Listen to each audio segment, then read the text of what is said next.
하나님 나라는 장고가 영원히 될 때 시작한다. 여러분, 카일 아이들먼이라는 목사가 있습니다. 이 목사님의 책이 굉장히 유명한 책들이 많아요. 제자인가 팬인가 제자인가 그런 책으로 굉장히 유명해지신 분인데, 이 목사님이 최근에 쓴 책들 중에 The End of Me라는 책이 있습니다. 나의 끝 예수의 시작이라는 제목으로 번역이 되었는데요, 영원히 될 때에 하나님의 나라가 시작된다라는 이 표현은 그 책에서 나오는 표현입니다. 우린 때때로 인생을 살아가다가 이렇게 고백하곤 하는 것이죠. 주님, 어디에 계십니까? 제가 얼마나 힘든지 아십니까? 오셔서 주님, 제발 지금 내게 힘을 주십시오. 여러분, 때때는 우리는 어려운 상황들 속에서 이렇게 기도하곤 하는 것입니다. 또 이렇게 기도할 때도 있죠. 이 시기가 이렇게 길어지게 될 때 우리가 종종 이렇게도 기도합니다. 하나님, 내가 뭘 잘못했습니까? 주님, 빨리 이 문제를 하나님 제발 해결해 주십시오. 이렇게 고백하기도 하죠. 우리의 시선은 늘 그 문제에 대한 해결에 대해서 이렇게 바라보고 있는 것입니다. 근데 우리는 해결에 대해 이야기하지만 이 카일 아이들먼이라는 목사님이 지은 이 책에서는 우리의 생각하는 해결과는 정반대의 해결을 이야기하는데, 그 내용이 이런 겁니다. 나의 항복, 나의 실패, 나의 고통의 가시가 클수록 우리는 주님을 보게 된다는 것이죠. 하나님의 일하심을 그때에서야 가까이서 볼 수 있다라는 것입니다. 그러면서 이 책에서는 브라이언이라는 사람에 대해서 이야기를 해주는데요, 이 브라이언이라는 사람은 18개월 된 아들을 잃어버린 아버지입니다. 이 카일 아이들먼 목사님의 그 교회 가운데 다니는 성도였는데, 이분이 아이를 잃고 나서 전화를 해가지고 얘기를 하는 거예요. 그 마음이 얼마나 힘들었을까요? 18개월 된 아들을 잃어버린 아버지. 전화를 해가지고 이렇게 얘기를 하는 거예요. 담임 목사님한테. 제가 후진하다가 아들을 쳤다고. 심지어 그 아들을 자기 손으로 인해서 죽인 아버지가 마음이 얼마나 어려웠겠어요. 그러면은 그 전화를 받은 목사님은 사실 뭐라고 얘기할 수가 없죠. 사실은 이렇게 그냥 함께 슬퍼할 수밖에 없고 아파할 수밖에 없고 유감이라고 밖에 얘기할 수 없는 상황인데, 이 말을 듣고 보통이라면 하지 않았을 어떤 한 질문을 갑자기 이 카일 아이들먼 목사가 한 겁니다. 갑자기 그런 마음이 들더래요. 그래서 뭐라고 얘기했냐면, 쭉 들어주다가 이 아버지 브라이언이 얘기하는 걸 쭉 들어주다가 그렇게 질문한 거예요. 갑자기 너무 안타깝고 힘든 일입니다. 그런데 혹시 잘 들어주다가 제게 특별히 더 하고 싶은 말씀이 있으신가요? 이렇게 질문을 했어요. 근데 보통 이제 그런 절망 가운데 있는 상황 가운데 그 경험을 하신 분들은 전화를 했을 때 어떤 해답을 요구하지 않고 자기 마음이 힘들다는 토로를 하기 위해서 연락을 하는 거거든요. 이런 절대적인 상황이 아니면 따지는 분들이 있어요. 하나님 정말 신실하십니까? 목사님, 나는 하나님 정말 신실한지 모르겠습니다. 그럼 왜 내 삶 가운데 이런 일이 일어났습니까? 이렇게 질문하는 분들이 대부분인데, 이 카일 아이들먼 목사님이 통화를 할 때 이 브라이언이라는 분은 좀 약간 뭔가 달랐나 봐요. 그래서 이 질문한 거예요. 제게 특별히 더 하고 싶은 말씀이 있으신가요? 보통 이런 절망의 끝이라면 정말 힘들고 지칩니다. 하나님이 정말 난 교회를 떠나겠습니다. 이럴 수도 있는 상황인데, 이 브라이언이라는 사람이 아주 잠잠하고 침착하게 그런 얘기를 하더래요. 갑자기. 그런데 목사님, 모든 걸 잃은 것 같은 그 순간에 제가 난생 처음으로 예수님의 실체를 만났습니다 라고 이야기를 하는 겁니다. 사랑하는 여러분, 우리 인생의 때로는 깊은 절망이 찾아옵니다. 해결할 수 없는 일들이 우리를 지배하곤 하는 것이죠. 하지만 우리가 끝이라고 생각되어지는 그 지점은 하나님의 시작과 연결되곤 하는 것이죠. 그때 이 절망 가운데 있는 우리에게 주어진 해답은 단 한 가지가 있을 뿐입니다. 우리는 그런 상황일 때 이렇게도 하고 저렇게도 하고 열심히 우리 개인의 어떤 노력을 하죠. 사람들을 찾아가 보기도 하고. 그런데 결국에는 아무 도움이 되지 않는다는 걸 발견하게 될 겁니다. 그러고 나서 유일하게 잡을 수 있는 한 가지 해답을 붙잡게 되는 그것이 무엇이냐면, 살아계신 하나님께 부르짖는 것입니다. 왜냐하면 부르짖는 기도가 하늘 문을 여는 열쇠이기 때문이죠. 오늘 예레미야는 최악이라고 말할 수 있는 상황을 맞이합니다. 그는 경호대들에 갇혀 있습니다. 선지자 예레미야에게 임한 하나님의 예언도 암울한 이야기입니다. 결국 유다는 멸망하게 될 것이라는 이야기죠. 오늘 본문의 4절과 5절을 보면 이상하게 써 있는데요, 한번 말씀을 읽어보기 원합니다. 4절과 5절입니다. 시작. 흙 언덕과 칼에 대항해 붕괴된 이 성읍에 있는 집들과 유다 왕의 집에 대해 이스라엘의 하나님 여호와가 이렇게 말한다. 그들이 갈대아 사람들과 싸우기 위해서 왔지만 내가 진노와 분노로 죽인 사람들의 시체로 이 성읍을 채울 것이다. 이는 그들의 모든 죄악으로 인해 이 성읍에서 내가 내 얼굴을 숨길 것이기 때문입니다. 여러분, 하나님께서는 이렇게 얘기하시는 거예요. 인간적인 마음의 전략들을 이 전쟁 가운데 이제 그 유다 백성들이 행하는 것이죠. 성읍에 있는 이렇게 집들과 어떤 그 왕궁에 있는 그 벽들이나 이런 것들을 다 허무는 거예요. 그래가지고 어떻게 하는 거냐면 군대에 진격하는 속도를 늦추는 겁니다. 건물의 잔해로 인해서 이동하는 거를 좀 많이 막는 거죠. 근데 그런다고 해서 예루살렘의 멸망을 피할 수 없다라고 주님이 지금 이야기하시는 거예요. 피할 수 없다. 그 사람들이 갈대아 사람들과 싸우기 위해 왔지만 하나님께서는 결국 이 유다의 죄악으로 인해 하나님의 얼굴을 숨기실 거라는 얘기입니다. 너무 절박하고 너무 절망스러운 상황이죠. 어떠한 노력도 이 예루살렘의 멸망을 비껴나가게 할 수 없는 겁니다. 하지만 우리에게는 끝이라고 보이는 이 끝은 끝이 아니라 또 다른 하나님의 시작으로 이어지는 것이죠.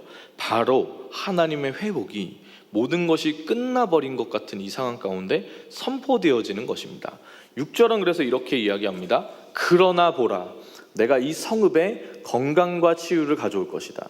내가 그들을 치료해 그들에게 풍성한 번영과 안정을 드러내 보일 것이다. 그러나 보라, 그러나. 여러분, 인생의 전반전에 여러분의 그 삶 가운데 어떠한 이야기가 쓰여 있건 간에 하나님께서는 그러나 라는 그 한마디의 이야기를 다시 시작하시는 분이십니다. 오늘 이 유다 백성들 가운데도 하나님께서 그 이야기를 시작하시는데, 하나님께서 시작하시는 새로운 이야기는 회복에 대한 이야기이죠. 인간이 절망을 느끼는 그 순간에 하나님의 소망은 비로소 시작되는 것입니다. 그리고 그 소망이 일어나게 하는 것은 바로 하나님께 부르짖는 것입니다. 왜냐하면 부르짖는 기도가 하늘 문을 여는 열쇠이기 때문이죠. 3절을 우리가 한 목소리로 읽어보기 원합니다. 오늘 본문 3절입니다. 시작. 내게 부르짖어라. 그러면 내가 내게 대답하겠고 내가 알지 못하는 크고 비밀스러운 일들을 내게 알려줄 것이다. 자, 3절은 그래서 이렇게 이야기하는 거예요. 우리는 끝이 난 상황입니다. 그래서 그 다음의 일에 대한 부분은 생각해 볼 수가 없어요. 왜냐면 끝났으니까요. 망해서 다음을 볼 수 없는, 소망이 없는 상태인 것이죠. 그런데 우리가 부르짖을 때, 우리가 포기했던 그 회복이 비로소 우리 가운데 임하게 되는 거예요. 우리는 알지 못하는 일이에요. 우리는 그 크고 비밀한 하나님께서 행하시는 그 능력을 알지 못해요. 하지만 우리가 부르짖을 때 그 하나님의 일이 시작되는 겁니다. 사랑하는 여러분, 그 하나님의 회복은 어떤 회복인가요? 하나님의 회복, 부르짖을 때 하나님은 돌아오게 하시고 처음과 같이 세워주십니다. 7절을 우리가 한 목소리로 읽어보겠습니다. 7절입니다. 시작. 내가 유다의 포로와 이스라엘의 포로를 돌아오게 하고 그들을 처음과 같이 세울 것이다. 여러분, 처음이라는 말은 사실은 불가능한 말입니다. 이 처음이라는 것은요, 우리가 늘 기대하고 꿈꾸기만 하는 일입니다. 하지만 안 되는 일이죠. 왜냐? 아주 간단합니다. 여러분, 인생을 다시 시작할 수가 있습니까? 우리의 삶의 과거로 우리가 다시 한번 어떤 그 지점으로 돌아갈 수가 있습니까? 그것은요, 여러분, 본래라면 있을 수가 없는 일이에요. 네, 돌아갈 수가 없는 거예요. 이스라엘과 유다가 멸망한 지금의 이 상황, 멸망을 바로 앞에 둔 이 상황에서 그 멸망을 돌이킬 수 있습니까? 없는 일입니다. 그것은 불가능한 일입니다. 그런데 하나님께서는 우리를 회복하실 때 처음을 이야기하시는 겁니다.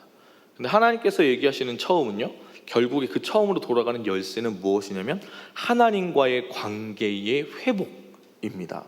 8절은 이렇게 얘기합니다. 그들이 내가 저지른 모든 죄악을 내가 그들에게서 씻어내고 그들이 내게 저지른 모든 죄악과 나에 대한 반역을 내가 용서할 것이다. 여러분, 하나님 앞에서 죄의 문제가 해결되고 하나님께서 그들을 씻어주실 때에 그것이 바로 새로운 처음이 되는 것입니다. 우리의 삶에서도 이것은 마찬가지죠. 과거로 우리가 돌아가는 건 불가능하지만 하나님께서는 어떠한 과거를 가진 사람이어도 새로운 출발과 시작과 그 처음을 허락해 주시는 하나님이십니다. 그래서 예수님을 믿고 구원받은 성도를 뭐라고 얘기하냐면 새로운 피조물이다 라고 이야기하는 것이죠. 이전 것은 지나갔다라고 믿음 가운데 선포하게 되는 것이 그리스도인의 고백인 것입니다. 그래서 우리는 새 포도주가 된 사람들로 새 부대에 담겨지게 되는 것이죠. 그리고 그 삶 가운데에 예수 그리스도를 주라 시인하는 그 믿음의 고백 가운데에 새로운 처음을, 새로운 시작을 가지게 된 그 믿음의 사람들 가운데에 하나님의 복은 임하게 되는 겁니다. 9절을 한번 읽어보겠습니다. 9절입니다. 그러면 내가 그들을 위해 해준 모든 복들에 대해 땅 위의 모든 민족들이 듣고 이 성읍은 내게 기쁨과 찬양과 영광의 이름이 될 것이다. 내가 이 성읍에 제공한 모든 복과 모든 평안으로 인해 그들이 두려워하고 떨 것이다. 아멘. 자, 여러분, 부르짖을 때 하나님께서는 복을 주사 황폐해져 버린 그 죽어버린 땅을 회복시키십니다. 오늘 하나님께서 9절의 이름에 대해서 이야기를 하세요. 성읍의 이름에 대해서. 예루살렘을 하나님께서는 기쁨과 찬양과 영광의 이름이 되게 하신다는 거예요. 근데 지금 우리가 앞에서 보고 있는 이 상황이 하나님의 이 고백, 하나님의 이 선언과는 완전 반대되는 상황이에요. 지금 이 성은 패배하고 있는 중이에요.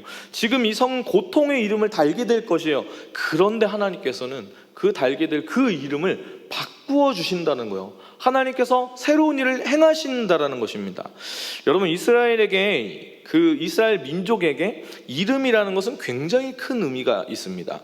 이름을 지을 때 그것은 한 사람의 정체성이고요, 한 사람의 운명이기도 합니다.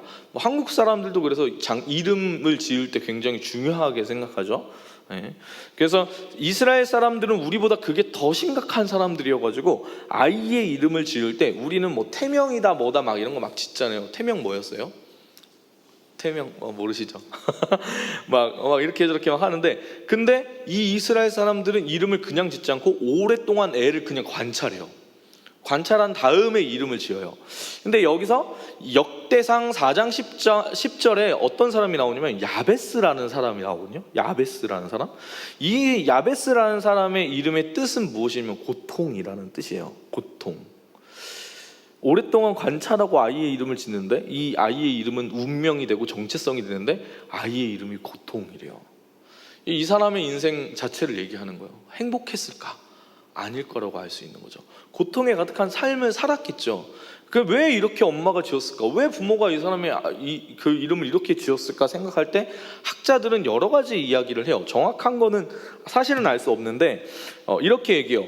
어머니가 아마 고통 가운데 이 아이를 출산했기 때문에 고통이라 짓지 않았을까? 그 상황을 생각해 보면 몇 가지밖에 안 돼요. 뭐 이 아이를 낳고 어머니가 죽었다든가, 아니면은 이 어머니가 원치 않는 임신을 해가지고 아이를 낳아야 되는 상황이었을 거다, 이렇게도 저렇게도 얘기하거든요. 근데 성경에서 이 야베스라는 사람의 이름의 뜻은 고통인데, 이 야베스가 하나님께 부르짖는 그 기도로 인해서 야베스의 그 이야기가 갑자기 역대상 쭉 그냥 이름들이 나열되다가 갑자기 툭 튀어져 나와서 우리에게 하나님의 말씀으로 전해지는 겁니다. 마치 이런 느낌이에요. 야, 제가 이렇게 성경을 보기 때문에 오 목사야, 잘 봐, 이거 너무 중요한 포인트야, 이걸 꼭 붙잡아야 돼 라고 말씀하시는 것 같은 느낌이죠. 4장 10절에 표준 세번역으로 제가 읽어드릴 건데 이렇게 돼 있습니다. 야베스는 그의 형제들보다 존경을 받았는데 그의 어머니는 고통을 겪으면서 낳은 아들이라고 하여 그의 이름을 야베스라고 불렀다. 야베스가 이스라엘 하나님께 나에게 복의 복을 더하여 주시고 나의 영토를 넓혀주시고 주의 손으로 나를 도우시어 불행을 막아주시고 고통을 받지 않게 하여 주십시오 하고 간구하였더니 하나님께서 그가 구한 것을 이루어 주셨다. 이게 그 보통 개역 개정에서 보면 존경을 받았는데 라고 써 있는 이 부분이 뭐냐면 그의 형제들보다 존귀한 자다라고 이렇게 써 있습니다. 야베스가 고통에 가득한 이름이었는데 존귀한 사람으로 될 수 있었던 것은 야베스의 기도에 대해 이렇게도 얘기하고 저렇게도 얘기하고 그렇게 보면 안 된다 이렇게 저렇게 얘기하시는 분들이 굉장히 많으시겠지만 팩트는 한 가지입니다. 그 사람의 삶이 야베스의 기도로 인해 역전되었다. 그렇게 볼 수가 있는 것이죠. 여러분, 우리 인생이 고통으로 가득 찰 때 우리는 삶을 황무지처럼 그렇게 느끼곤 합니다. 그 어려운 상황 가운데에 우리는 고통 가운데에 우리 인생을 살아가고 있다라고 느낄 때가 있는 것이죠. 그런데 우리가 하나님께 부르짖는 그 기도 가운데 나갈 때 그 고통에 가득한 인생을 하나님께서는 존귀하게 하십니다. 이것이 바로 처음으로 돌아가게 하시는 하나님의 은혜, 새로운 피조물로 만드시는 하나님의 그 은혜, 정체성이 바뀌는 것, 이름이 바뀌는 것, 회복이라는 것은 바로 이런 것이죠. 10절은 이렇게 이야기합니다. 여호와가 이렇게 말한다. 이곳은 사람도 짐승도 없는 황무지다라고 너희가 말하고, 이곳에 황폐하게 돼 사람도 동물도 살지 않게 된 유다 성읍들과 예루살렘 거리에 다시 소리가 들릴 것이다. 여러분, 황무지처럼 느껴지는 삶, 황폐해져 버린 내 인생에 아무런 소망도 없이 계속 광활한 끝도 밑도 끝도 없이 이렇게 보여진다라고 느끼고 있다면, 그렇다면 하나님을 바라봐야 하는 겁니다. 하나님께서는 그 적막이 흐르던 죽어버린 땅과 같은 우리 삶에 하나님의 그 일을 행하시는 것이죠. 언제 행하시는가? 우리가 부르짖을 때 그 크고 비밀한 일들을 보이시는 것입니다. 이 12절에서는 심지어 뭐라고 말씀하시냐면, 양떼를 쉬게 할 목초지가 그 사람도 짐승도 없는 아무런 소리도 들리지 않는 황무지에 생긴다라고 주님이 말씀하십니다. 그러니까 인간은 상상할 수가 없는 거죠. 아무것도 없는 황폐한 땅을 보면서 여긴 진짜 아무것도 없구나라고 말하는 그 상황에서 하나님의 일은 시작되어지는 겁니다. 10절에서는 황무지에서 소리가 일어난다라고 얘기하는데, 이 소리가 어떤 소리냐? 11절을 우리가 한 목소리로 읽어보게 되기 원합니다. 11절입니다. 시작. 그것은 기쁨의 소리와 즐거움의 소리고 신랑의 소리와 신부의 소리고 만군의 여호와께 감사를 드리라. 여호와는 선하시고 그분의 인자는 영원하기 때문이다 라고 말하며 여호와의 집에 감사의 제물을 드리는 사람의 소리다. 이는 내가 이 땅의 포로들을 처음과 같이 돌아오게 할 것이기 때문이다. 여호와가 말한다. 사랑하는 여러분, 부르짖을 때에 하나님께서는 예배가 살아나게 하십니다. 그때 잃어버린 기쁨은 회복될 것입니다. 하나님을 향한 그 예배를 하나님께서는 회복시키실 것입니다. 이 모든 열쇠, 우리의 예배가 회복되어질 때의 기쁨이 회복되는 거거든요. 은혜가 회복될 때의 기쁨이 회복되는 거예요. 요즘 시대를 보면은 특히 요 시기에 미소를 잃어버린 사람들이 너무 많습니다. 기쁨이라는 감정을 너무 오랫동안 잃고 살아간 사람들이 많이 있어요. 근데 그리스도인의 기쁨이라는 것은 제 인생의 여러 가지 신앙생활의 경험상 무엇을 발견했냐면 이걸 발견한 거예요. 예배가 잘 되면 감정이 살아나요. 예배를 잘 드리면 내 안에 기쁨이라는 것이 회복이 일어나요. 감사가 일어나요. 근데 내가 예배를 그냥 드리는 둥 마는 둥 하고 그냥 일상을 살아가 보면 어떤 감정이 계속 오냐면 짜증이 나요. 그걸 발견하게 된 것이죠. 목사인 저도 이제 그런 걸 느끼는 거예요. 그래서 알게 된 거죠. 진정한 회복이라는 것은 무엇이냐? 예배의 회복이구나. 여러분, 우리의 삶의 예배가 다시 한번 회복되게 되길 소망합니다. 근데 이 모든 일의 열쇠가 바로 무엇이냐면 부르짖음입니다. 오늘 우리가 읽은 3절의 그 말씀을 개역개정에서는 이렇게 얘기합니다. 너는 내게 부르짖으라. 내가 내게 응답하겠고 내가 알지 못하는 크고 비밀한 일들을 보이리라. 여러분, 이쯤에서 한 가지 질문하고 싶은 것이 있습니다. 여러분의 기도 생활은 안녕하십니까? 부르짖는 기도는 하늘 문을 여는 열쇠입니다. 자기의 힘으로 살아가는 인생이 있다면 그 삶은, 그 사람은 절대 기도하지 않습니다. 자기 힘으로 살아갈 만하니까요. 그리고 다른 사람들에게 야 제발 기도해줘 라고 얘기하지 않아요. 왜냐? 하나님을 의지해 본 적이 없으니까요. 여러분, 기도는 오직 하나님께서 내 삶을 이루어 가시고 빚어 가신다는 그 믿음의 고백을 하는 성도들이 누릴 수 있는 특권 같은 것입니다. 여러분, 여러분의 기도는 지금 매일마다 이어지고 있으십니까? 여러분, 기도하는 게 즐겁고 행복하십니까? 기도하는 시간이 혹시 기다려지세요? 절망스러운 상황 속에서도 하나님께 나아가지 않는 영혼이 가장 안타까운 영혼이거든요. 우리가 처음에는 절박한 가운데 하나님께 부르짖겠지만 기도의 그 시간 가운데 나아가다 보면 누구를 만나게 되냐면 하나님을 만나게 되죠. 그러면 그때 약간 그런 생각들이 많이 나요. 제가 처음에 연애할 때 저희 아내랑 이렇게 그 교회에서 만났으니까 주말에는 당연히 같이 붙어 있잖아요. 근데 사실은 일주일 내내 붙어 있었어요. 왜냐하면 월요일이 되면 제가 그 화정에서 살았고 아내가 이제 인덕원이라고 과천 부근에서 살았는데 이게 지하철로만 2시간 정도예요. 1시간 반, 2시간. 근데 지하철역에서 내려서 또 가야 되는 거예요. 근데 주일날 이제 얼굴 보고 이제 딱 헤어지고 난 다음에 이제 전화를 하면 저희 아내는 무덤덤한 사람이어서 야 보고 싶지 않아? 이렇게 얘기를 하면 어제 봤잖아 막 이렇게 정말 눈치가 없어요. 그래가지고 막 그랬었는데 월요일 되면 이제 그래도 보고 싶잖아 막 이러면서 어떻게 하냐면 심지어 이렇게 하는 거예요. 너 지금 뭐 하냐? 아침인데 뭐 하냐? 막 이렇게 막 얘기하는데 뭐 그냥 있지 막 이렇게 얘기하는데 여자들이 제일 싫어하는 거거든요. 갑자기 나 집 앞이야 빨리 나와. 그럼 이제 하면 안 됩니다. 이런 짓은 원래 하면 안 됩니다. 자매들은 그럼 뭐 화장도 해야 되고 막 준비해야 되는데 얘는 도대체 뭐야 뭐 이렇게 나와요. 잘못하면 차일 수가 있습니다. 근데 중요한 건 뭐였냐면 어제 봤는데 또 보고 싶었다는 거죠. 그래서 월요일날 보고 화요일날 또 만나서 데이트하고 화요일날 만나서 수요일날 또 만나가지고 또 목요일날 또 만나가지고 보는 거예요. 그래서 알게 됐어요. 사랑하게 되면 보고 있어도 또 보고 싶구나. 지금 결혼하고 나서는 또 보고 싶구나. 그걸 알게 된 거예요. 그게 기도라는 것이 사실은 그런 거예요. 제가 처음에 신앙생활 할 때 이렇게 생각을 해보면 제 안에 제가 이렇게 딱 봐도 순수하게 생겼잖아요. 순수하고 풋풋한 마음들이 좀 있었나 봐요. 그래서 하나님한테 기도하러 예배드리러 달려가는 그 걸음이 너무 막 설레이는 거예요. 왜 그런 거 아세요?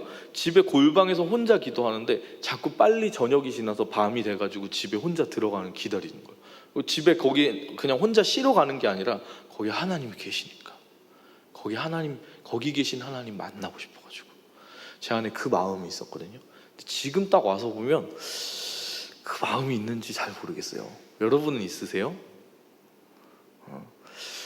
우리 신앙생활 가운데 우리 믿음으로 사는 교회 가운데 한 가지 회복되길 원하는 것이 있습니다.